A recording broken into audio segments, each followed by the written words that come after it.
எல்லாத்தையும் கொடுக்கக்கூடிய தாயார் அப்படிங்கிறார் பாண்டுரங்கனை பார்த்து. அம்மாங்கிறார். அவனும் அவனுடைய நாமமும் நமக்கு என்னென்ன வேணுமோ எல்லாத்தையும் கொடுக்கும். அதனால தான் இந்த குரோம்பேட்டைக்கே பகவான் இங்கே இருக்கார் பாருங்க. இங்கே இருக்கிற பாண்டுரங்கன் பூரி ஜெகநாதத்தில் இருக்கிற ஜெகநாதன் மாதிரி தாரு ரூபா முராரிகி மரம்.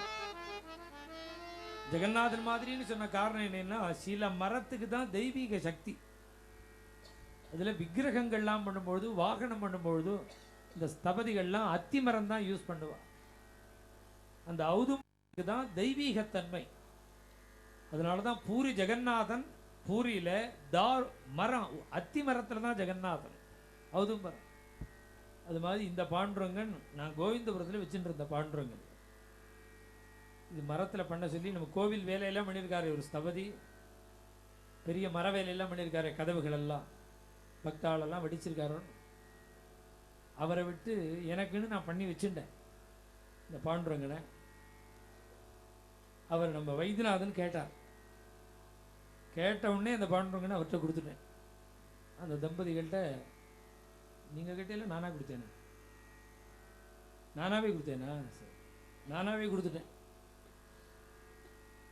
அந்த பாண்டுரங்கன் இப்போ இந்த குரோம்பேட்டையில் யார் யார் கூப்பிட்றாளோ அவாத்துக்கெல்லாம் வேற போயின்னு இருக்காரு.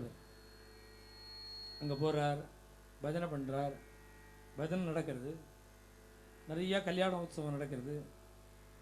கல்யாணம் ஆகலைன்னு எத்தனை பேர் திண்டாடுறா. இந்த சுவாமி ஆற்றுக்கு அழிச்சுன்னு வர சொல்லி கொஞ்சம் பஜனை பண்ண சொல்லி 2 மாலையை வாங்கி சாத்தினா உடனே கல்யாணம் ஆகிடும். அவர் அழிச்சுன்னு வர்றாரான்னு அவரை கேட்டுக்கோங்க. நான் ஏதோ என் அபிப்பிராயத்தை சொல்கிறேன்.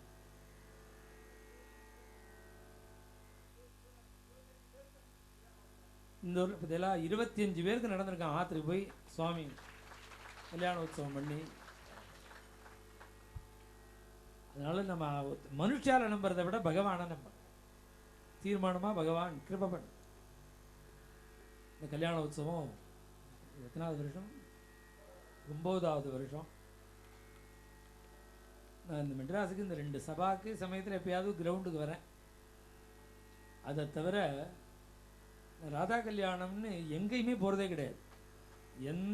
யார் கூப்பிட்டாலும் எங்கே கூப்பிட்டாலும் போகிறதே கிடையாது. கல்யாண உற்சவத்துக்குன்னு கிடையவே கிடையாது. நான் பிரவச்சனம் பண்ணும்போது பூர்த்தியில் வர கல்யாண உற்சவம் மட்டும்தான். 10 நாள் கதை சொன்னால் ஒரு 2 நாள் கல்யாண உற்சவத்தோடு முடிக்கிற மனம் அந்த கல்யாண உற்சவம் மட்டும்தான். இது மாதிரி தஞ்சாவூரில் சுப்பிராம பாகவதர்னு இருந்தார். அவர் ரொம்ப வருஷமாக கல்யாண உற்சவம் பண்ணிட்டு இருந்தார் சங்கர மடத்தில். எனக்கு ரொம்ப ரொம்ப வேண்டியவர். அவர் காலமாகும்போது என்கிட்ட சொல்லிட்டு போயிருந்தார், இந்த கல்யாண உற்சவத்தை பார்த்துக்கோங்கோ செய்யுங்கோன்னு. ஒரு 5-6 வருஷம் வருஷா வருஷம் இந்த பிப்ரவரி மாதம் அங்கே போய் கல்யாண உற்சவம் பண்ணிட்டு இருந்தேன் தஞ்சாவூர். நான் சொல்ல இதுவே 15 வருஷம் ஆச்சு. இப்போ ஒரு 10 வருஷ காலமாக நான் தொடர்ந்து கல்யாண உற்சவத்துக்கு வந்து கல்யாண உற்சவம் பண்ணுறதுங்கிறது இந்த குரோம்பேட்டைக்கு மட்டும்தான். எங்கேயுமே வரதில்லை. அது காரணம் இத்தனை பேருடைய சிரத்தை. எத்தனை பேர் வந்து இடம் இல்லாமல் எவ்வளோ நேரமாக நிற்கிறேங்க. புழுக்கம் வேற, ரொம்ப புழுக்கமாக வேற இருக்கு. உங்களுடைய ஒரு சிரத்தை. இப்போ திவ்யநாம சங்கீர்த்தனம் இருக்குது. உடனே நிறைய எல்லா பக்தாலும் சேர்ந்து குரோம்பேட்டையில் நல்ல ஒரு சங்கமாக அமைஞ்சிருக்கு. இப்பயே ஒரு என்ன கிட்டத்தட்ட ஒரு 7-8 மாதமாக கேட்டுருக்கேன். கோவிந்தபுரத்தில் எப்படி பாண்டுரங்கனுக்குன்னு ஒரு பெரிய கோவிலாக கட்டி பண்ணியிருக்கோமோ அது மாதிரி இல்லாட்டாலும் இந்த குரோம்பேட்டையில் ஒரு இடத்த பார்த்து இந்த பாண்டுரங்கனை அங்கே பிரதிஷ்டை பண்ணி ஒரு ஹாலை கட்டி இந்த பாண்டுரங்கனை அங்கே பிரதிஷ்டை பண்ணி எல்லா பக்தாலும் வந்து சேவிக்கலாம். அது மாதிரி பண்ணணும். வெளியில் சஞ்சாரம் பண்ணுறதுக்காக இந்த பாண்டுரங்கன், இந்த கட்டுற ஹாலில் பிரதிஷ்டை பண்ணுறதுக்காக ஒரு பாண்டுரங்கன் பண்டரிபுரத்துலேருந்து அழிச்சன் வந்து நம்ம பிரதிஷ்டை பண்ணிவிடலாம். இங்கே அதுக்கு ஒரு இடம் கூட பண்ணிட்டு இருக்கேன். முடிஞ்சுடுதா? முடியல. இடம் கூட ஏற்பாடு பண்ணிட்டு இருக்கேன். எல்லா பக்தாலும் வரணும். ஒரு கோவில் மாதிரி இல்லாமல் ஒரு ஹால் மாதிரி. இதில் தனியாக ஒரு மேடையில் சுவாமி வச்சா யார் வேணாலும் வந்து அனுபவிக்கலாம்னு நான் ஏதோ என் அபிப்பிராயத்தை சொல்கிறேன். அது என்ன பிளான்ங்கிறது இனிமேல் தான் கேட்டுக்கணும். கேட்டுன்னு நாளைக்கு தெளிவாக சொல்கிறேன். இப்போ தோணுனத்தை சொல்கிறேன். சின்ன கோவில் மாதிரின்னா கோவில் மாதிரி, ஹால் மாதிரின்னா ஹால் மாதிரி. அவருக்கு எப்படி தோன்றதோ அப்படி, உங்களுக்கெல்லாம் எப்படி தோன்றதோ அது மாதிரி. அது கூடிய சீக்கிரம் அது தயாராகிடணும். அதுக்கு ஒரு பேர் வைங்கோன்னு என்ன ஒரு வருஷமாக கேட்டுட்டு இருக்காரு. நான் யோசனை பண்ணிகிட்டே இருக்கேன். எதுக்கு பேர்?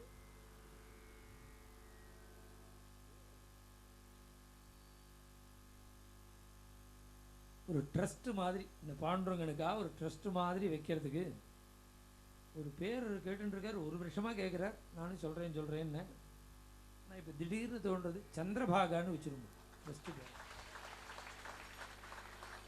சந்திரபாகான்னு அது புது பேராக இருக்குது, யாருமே வைக்காத பேராக இருக்குது. இந்த பி நடராஜன் ஒரு பெரிய ரயில்வே ஆஃபீஸர் இருந்தார் இந்த ஊரில். அவர் இருந்த அந்த குவார்ட்டர்ஸுக்கு சந்திரபாகான்னு பேர். இங்கே இருக்குது, இப்பயுமே இந்த ஊரில் இருக்குது ரயில்வே குவார்ட்டர்ஸ். சந்திரபாகான்னு அதை ஆரம்பித்து இதில் பாண்டுரங்கனுடைய கைங்கரியத்தெல்லாம் பண்ணலாம்னு நிறையா பக்தாலாம் கல்யாண உற்சவத்தில் ரொம்ப ஈடுபட்டு ஸ்ரத்தையாக பண்ணுறேன்.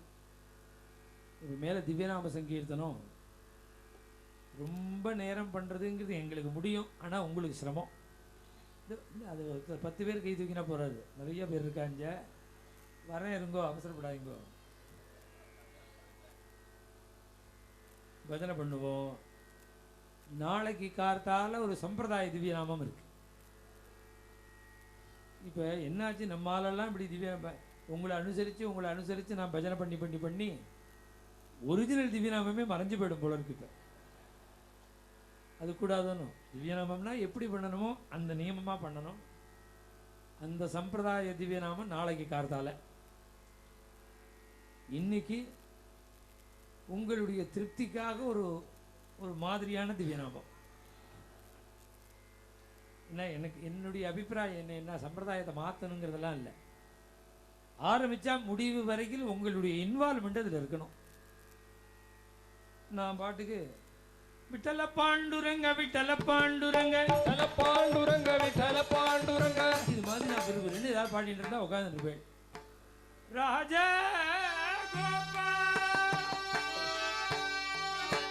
ரமணி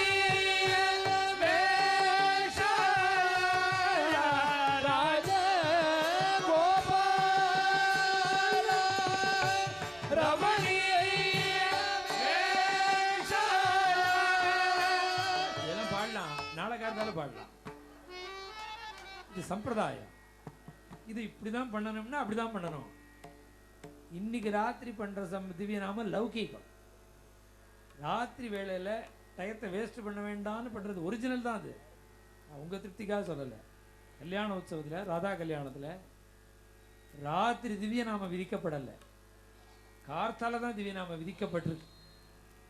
ராத்திரி நேரத்தில் வேஸ்ட் பண்ணக்கூடாதுங்கிறதுக்காக பாகவதாலாம் திவ்யநாம சங்கீர்த்தனம் பண்ணுறதுன்னு ஒரு வழக்கத்தில் வச்சுருக்கேன். அந்த திவ்யநாமம் இப்போ ஒரு அபங்க திவ்யநாமமாக பண்ணிவிடலாம். இது என்ன தரையா பெஞ்சா? தரை, அதனால் குதிக்கலாம். அதனால் இப்போ திவ்யநாமம் இருக்கா பிளாக் கார்ட்ஸ்